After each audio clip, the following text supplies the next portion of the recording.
bienvenue. On va parler aujourd'hui, c'est vrai que, peut-être pas aujourd'hui, mais ce mois en tout cas, le mois d'avril, il y a 100 ans, commençait le génocide arménien. En tout cas, ça a été reconnu par 21 pays pour l'instant comme étant un génocide. L'Égypte ne reconnaît pas encore. Mais en tout cas, on va essayer de comprendre qu'est-ce qui s'est passé il y a 100 ans. Alors, on va se remettre un petit peu dans le contexte historique. C'est la Première Guerre mondiale, on est en plein Première Guerre mondiale. L'Empire ottoman est allié avec l'Allemagne et les Arméniens qui vivent plutôt dans l'Empire ottoman un petit peu, sont massacrés. Exactement, oui. C'est-à-dire si c'était l'Empire ottoman et comme l'Arménie, il y avait d'autres minorités dans cet empire-là. Et comme toutes les autres minorités, la minorité arménienne demandait ses droits, c'est-à-dire parce qu'il y avait beaucoup de taxes imposées sur les Arméniens, il n'y avait pas de travail. Considérés comme des citoyens de seconde zone. De seconde zone, exactement. Alors, même il y a eu un traité de San Stefano en 1898 demandant l'Empire turc de traiter tous les Arméniens, tous les Arméniens de l'Empire ottoman d'une manière plus juste. Et pourtant, ce traité-là a donné un résultat négatif pour les Arméniens parce que la Turquie alors a commencé à dire comment les autres commencent à se mêler à nos affaires intérieures. Et comme l'Empire ottoman commençait à s'affaiblir durant ces temps-là, alors ils ont commencé à tuer ou bien à exterminer les Arméniens surtout, en disant que ces gens-là ne sont pas des Turcs purs et ils nous tiennent, c'est-à-dire ils sont dans une position où ils veulent des droits qu'on ne peut pas leur donner. Alors ils ont commencé ces exterminations en 1894 jusqu'en 1896. Ça c'est la première vague. Qui a commencé à lieu durant la période hamidienne. On appelle ça les massacres hamidiens. À peu près 300 000 Arméniens sont tués. Mais le plus grand massacre, c'est venu après, en 1915. Ce qui s'est passé, que quand ces massacres ont eu lieu, les Arméniens ont commencé à s'allier avec le mouvement des Young Turks, ou bien le Turk al-Fatah, comme ils disaient en ce temps-là, qui ont commencé une révolution dans l'Empire ottoman. Et ils ont pris le pouvoir en 1908. Et les Arméniens, en espérant qu'il y aura des améliorations pour eux, sont alliés avec eux. Mais pourtant, ça aussi, ça n'a pas fonctionné parce que les Young Turks qui sont venus, ils ont voulu une Turquie pure. Alors, ça a commencé une deuxième vague qui était plus grande de massacres en 1915 et ça a commencé. L'une des autres raisons que les Turcs disent que comme il y avait des Arméniens avec l'armée russe qui battait contre la Turquie, ces temps-là, ils ont dit que les Arméniens sont des traîtres, il faut les exterminer, il faut les envoyer hors de notre pays. Alors, ils ont commencé en 1915, le 24 avril précisément, à amasser tous les Arméniens intellectuels. Ils ont amassé 200 Arméniens de leur maison, des grands Arméniens, des poètes, des businessmen, des architectes et tout ça. Ils ont les exécutés. Et après, ils ont donné des ordres dans tous les wilayats d'amasser les Arméniens et de les prendre hors de la Turquie, vers le désert de Deir ez-Zor et tout ça. Ils ont des marches. Et donc, durant ces marches-là, ils les ont massacrés. Comme on voit Daesh ces jours-ci, c'est la même façon. Et c'est ça, et c'est durant ces périodes-là que nos grands-pères se sont évadés, comme mon grand-père et tous les Arméniens de diaspora qui ont dû quitter et venir dans d'autres pays, partir. C'est ça ce qui s'est passé exactement. Et comme il n'y avait pas de médias dans ces temps-là, les gens ne savaient pas, il y avait la guerre. Et c'était pas très connu ce qui s'est passé. Donc ça a commencé par les intellectuels, la première vague d'extermination en 1915, et puis après tout le peuple arménien. Il y a aussi d'autres communautés qui ont été touchées, mais ils étaient moins nombreux. Il y a les Grecs, notamment, qui ont perdu leur vie. Alors quand on parle de génocide, souvent c'est le génocide des Juifs qui vient à l'esprit. Celui des Arméniens est un peu moins connu, il faut un petit peu plus creuser. Pourquoi pourquoi on n'entend pas parler autant que l'extermination des Juifs? Pourtant, la communauté arménienne a perdu beaucoup de vies. On estime entre 1,2 million et 1,5 million en fait. Exactement, c'est ça.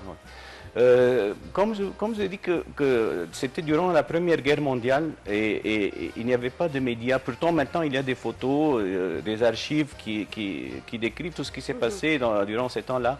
Et puis, il y a aussi que les Israéliens, ils ont voulu que ce soit le seul holocauste du siècle. C'est pour ça que même ils n'ont pas accepté cela, ou bien ils hésitent de l'accepter. Ils ne veulent pas en parler. Pourtant, Hitler avait dit que qui se rappelle des holocaustes des Arméniens du 1915, quand il a commencé l'holocauste, il a dit maintenant qui se rappelle des holocaustes des Arméniens, ce sont les paroles de Hitler.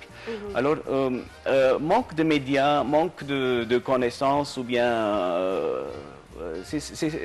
pourtant, c'est passé un grand nombre des Arméniens. Maintenant, on trouve 6 millions d'Arméniens au diaspora et 3 millions en Arménie. C'est-à-dire, ça veut dire qu'il y a eu quelque chose pour tous ces Arméniens partent et quittent le pays.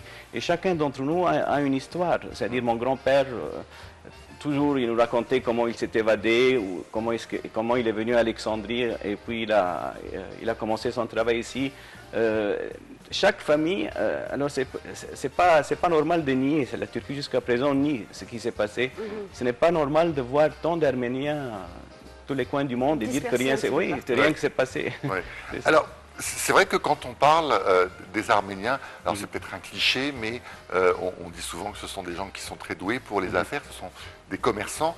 Est-ce que ça pourrait être aussi une des raisons? C'est vrai que les Juifs ont été persécutés, il faut bien l'avouer, un petit peu partout en Europe, durant même les siècles d'avant. On parle surtout de la Deuxième Guerre mondiale, mais même les siècles d'avant, ils ont été persécutés parce qu'ils détenaient un petit peu les cordons de la bourse. Est-ce que c'est la même chose pour les Arméniens?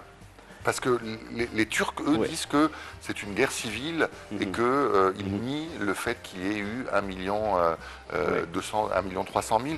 Ils parlent, eux, de 200 à 400 000. Oui, exactement. Voilà. Ça c'est l'une des raisons pour laquelle les Turcs ont voulu se débarrasser des Arméniens, mais pas la raison principale. Mais ça, c'est l'une des raisons. Comme vous l'avez dit, les Arméniens sont doués partout dans le monde. Même Mohamed Ali, durant la règne de Mohamed Ali, il a demandé, il a fait venir beaucoup d'Arméniens de l'Empire ottoman pour améliorer le niveau politique et commercial du pays. Et comme on a vu, Noubar Bach, le premier ministre arménien, il l'a fait amener de l'Istanbul pour être le premier ministre ici. Boros Bey Yousefian, il y avait plusieurs ministres durant la règne de Mohamed Ali. Ça veut dire que les Arméniens sont doués seulement pas dans la commerce, comme vous avez dit. Il y a Youssef Bey Yousefian qui a importé le Youssef Effendi, c'est pour ça qu'on appelle Youssef Effendi. C'est pour cela. Et jusqu'à présent, il y a beaucoup d'Arméniens, mais pas dans la vie politique. Je parle d'Égypte. Peut-être vie artistique, mais pas la vie politique. Alors, parmi les Arméniens célèbres, c'est vrai, on pense tout de suite à Charles Aznavour. Il y a eu d'autres acteurs aussi. Grégory Peck, je crois. Oui, Grégory Peckian, il était arménien. Tu en connais? Écoute, moi je connais. Non, peut-être des gens. Mais égyptiens, des artistes, on a eu Nelly, Fayrouz, Leba, Saroukhan, le grand caricaturiste égyptien, arménien, qui est venu en Égypte de l'Autriche. On a eu beaucoup d'Arméniens, mais ces temps-là, on n'a plus de politiciens, comme le nombre des Arméniens a diminué en Égypte. Oui, je me demande si Anouchka aussi n'est pas. Anouchka est arménienne d'origine, exactement. Comme le nombre d'Arméniens a diminué en Égypte de 40 à 60 000 dans les années 60-70, jusqu'à maintenant on parle de 5 à 7 000. C'est pour ça que notre présence dans la vie politique a diminué aussi. Alors, vous avez dit tout à l'heure qu'il y avait environ 6 millions d'Arméniens qui sont un petit peu partout dans le monde, 3 millions en Arménie. Pourquoi, finalement, ces gens-là ne sont pas retournés dans leur pays après Il y a beaucoup de gens qui sont retournés en Arménie, mais ce qui s'est c'est qu'ils sont venus, les Arméniens, comme ils ont quitté leur territoire et leur terre, la Turquie, ils ont commencé une nouvelle vie. Et une grande partie des Arméniens qui sont en Égypte dans les années 60, vers la fin des années 50, des années 60, ils sont repartis. Il y a eu plusieurs milliers qui sont allés. Mais comme la situation en Arménie ne le permettait pas beaucoup, l'Arménie était sous l'Empire soviétique, ou bien l'Union soviétique. Ouais. Ce n'était pas un pays indépendant. C'est pour ça que les Arméniens ont hésité d'y retourner. Et comme chacun avait déjà son travail et sa vie qui s'est développée depuis les années 1915, c'est difficile de se... Mais il y a eu beaucoup d'Arméniens, même... on parle de 1000 Arméniens qui sont retournés en Arménie de l'Égypte seulement, dans les années 50 et 60, et jusqu'à présent. Et ces jours-ci aussi, il y a beaucoup d'Arméniens, d'Égyptiens arméniens qui sont retournés en Arménie pour étudier, pour continuer leurs études. Il y a un très grand nombre d'Arméniens, comme on peut avoir on a deux nationalités à présent, la nationalité égyptienne et arménienne. On va souvent, même la semaine prochaine, je vais aller en Arménie pour fêter le centenaire du 24 avril. Il y a beaucoup d'Arméniens qui retournent en Arménie. Je parle des Égyptiens même. Il y a à peu près 10 à 15 étudiants égyptiens arméniens qui sont retournés. Ils continuent leurs études en Arménie. Et ils retournent. C'est pas seulement qu'ils sont en diaspora. Mais comme chacun a fait sa famille, exactement. Voilà, on a parlé des personnalités, on a oublié quand même Kim Kardashian. Ah bah oui, Kim Kardashian qui s'est allé d'ailleurs, qui s'est rendu en Arménie ces jours-ci. Oui. Voilà, ces jours-ci. Moi, ce que je voulais savoir, est-ce que le conflit turco-arménien, on va dire, avait aussi un brin de conflit confessionnel. Parce que c'est vrai que quand on a regardé les images, on voulait d'ailleurs proposer des images, mais elles sont très très dures. On a décidé de ne pas les montrer. On voyait par exemple des Arméniens qui étaient crucifiés. Vous avez certainement dû voir ces images, elles sont terribles. C'était pas une question de conviction, plutôt c'était une question de pureté. Les Turcs ont voulu que tous ceux qui n'étaient pas turcs, surtout les Arméniens qui faisaient un grand nombre de cet empire-là, de quitter leur pays, ils voulaient que la Turquie soit une Turquie pure. C'est pour ça que... Mais il y a eu des prétextes religieux, mais c'est pas ça. Est-ce que c'est un peu la même idéologie que l'idéologie nazie, finalement? Oui, c'est ça. Oui, c'est ça. C'est la même idéologie, exactement. Et même, c'est la même idéologie d'exterminer les gens, de les tuer, de Daesh ces jours-ci. C'est-à-dire, ce qui passe, des tueries en masse, c'est ça, c'est la même chose. Mais c'était pas une question de conviction ou bien de religion. Peut-être qu'il y a eu une petite partie de celle-là quand ils donnaient des instructions à leurs soldats d'exécuter. Il y a eu qui ne sont pas des purs musulmans, mais c'est pas ça le point. On a lu aussi que voilà, les Turcs avaient poussé certains Arméniens à se convertir. Des églises ont été saccagées, rasées pour construire des mosquées. Il ne reste plus rien de notre patrimoine qui est en Turquie ou bien en Empire. Tout a été saccagé, les églises, les maisons, comme ça, il n'y aura plus de traces des Arméniens, on ne pourra plus demander nos droits de territorial, c'est ça. Ils ont tout saccagé. D'ailleurs, je suis désolé, mais je suis en train de réfléchir. Je me rappelle aussi d'un film qui s'appelle America de Elia Kazan. Elia Kazan, oui. Qui est aussi arménien et qui parle justement de son départ de Turquie pendant ces années-là. Moi, je voulais vous poser une question sur l'actualité.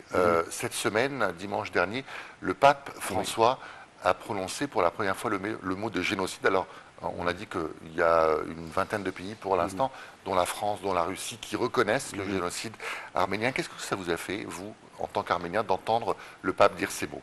C'est une signification très, très grande pour nous parce que il y a des archives au Vatican qui décrivent tout ce qui s'est passé durant le génocide.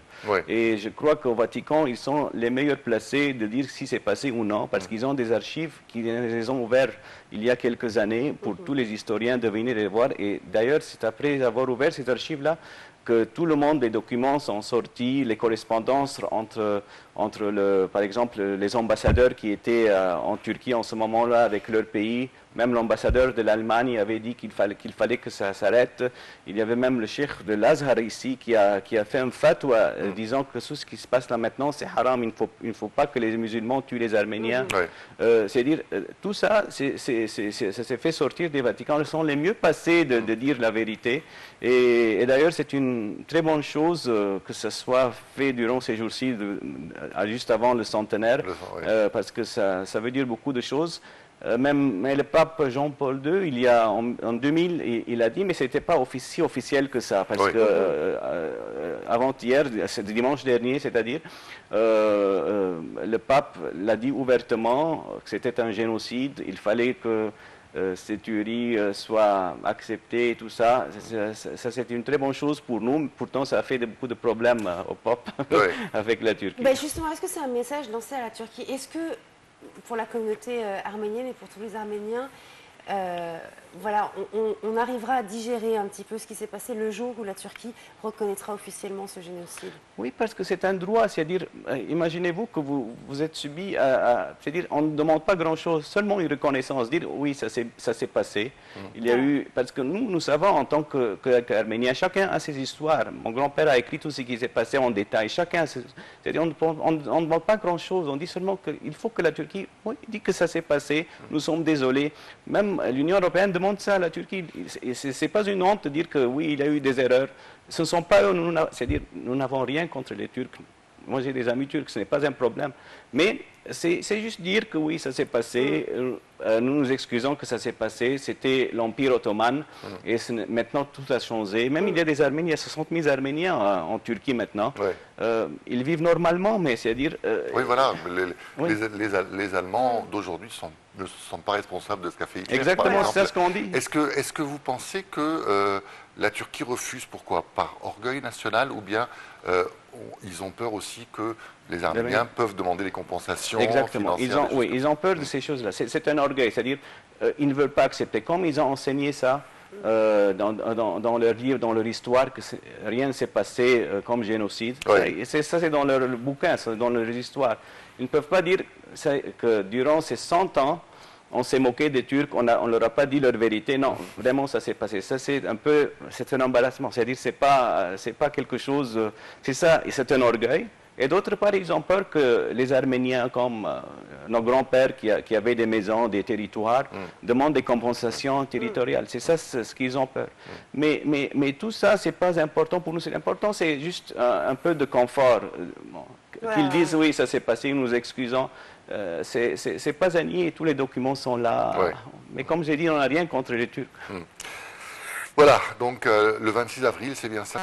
Le 24 avril, pardon, c'est le jour de la commémoration donc, de ce siècle. Ça fait 100 ans maintenant qu'a commencé. Il y a un avion spécial qui va partir d'Égypte portant le grand nombre de la communauté arménienne. Pourtant, et le pape Tewodros, il sera avec nous dans ce même avion parce qu'il y a 2 ou 3 journées de commémoration, une messe spéciale. Et puis, c'est un centenaire, c'est pas quelque chose négligeable pour nous. Bien sûr, bien sûr.